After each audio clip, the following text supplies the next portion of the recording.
রসুন বাটা,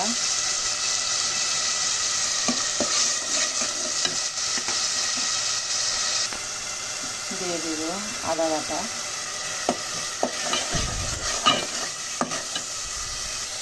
দিয়ে দিব টমেটো কুচি। বিসমিল্লাহ বিসমিল্লাহ। পেঁয়াজ রসুনটা ভাজা হয়ে গেছে, এখন সব মশলার গুঁড়ি দিয়ে দিব। সব মশলা দিয়ে দিলাম। লাল মুরগি আমি পরিষ্কার করে নিলাম ভালোভাবে। কষানো হয়ে গেছে মশলাটা, এখন মাংসটা দিয়ে দিব। বিসমিল্লাহ বিসমিল্লাহ।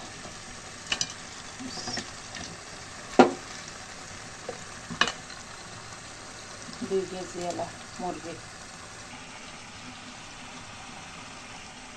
মাংসটা কষানো হয়ে গেছে, এখন পানি দিয়ে দিব, গরম পানি।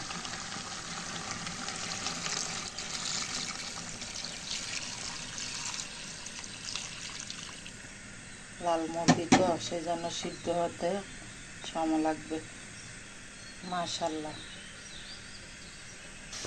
এখন টাকি মাছ দিই, শুটকি দিয়ে জাল জাল করবো, তার জন্য এখানে পেঁয়াজ বেশি করে দিলাম। এখন রসুন বাটা দিয়ে দিব, একটু ভালোভাবে ভেজে নেব। দিয়ে দিব শুটকিটা। বিসমিল্লাহ।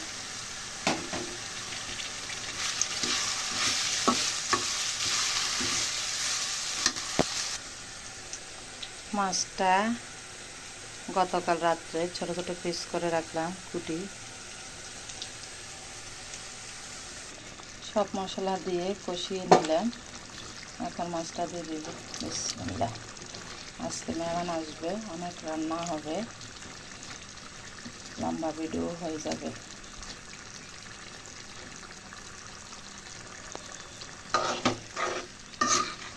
এভাবে জাল জাল করলে অনেক ভাত খাওয়া যায়। এভাবে আমার কাছে সবচেয়ে ভালো লাগে, যারা শুটকি পছন্দ করেন তাদের জন্য ফেভারিট খাবার।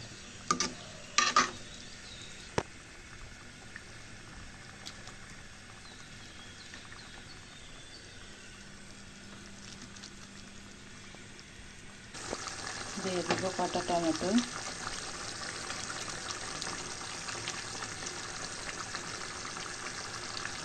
মাশাআল্লাহ, আমার তরকারি কালার অনেক সুন্দর দেখা যাচ্ছে। টমেটো দিলে যে কোনো তরকারি ফুটে ফুটে। আল্লাহ হাফেজ। ভিডিওটি দেখ।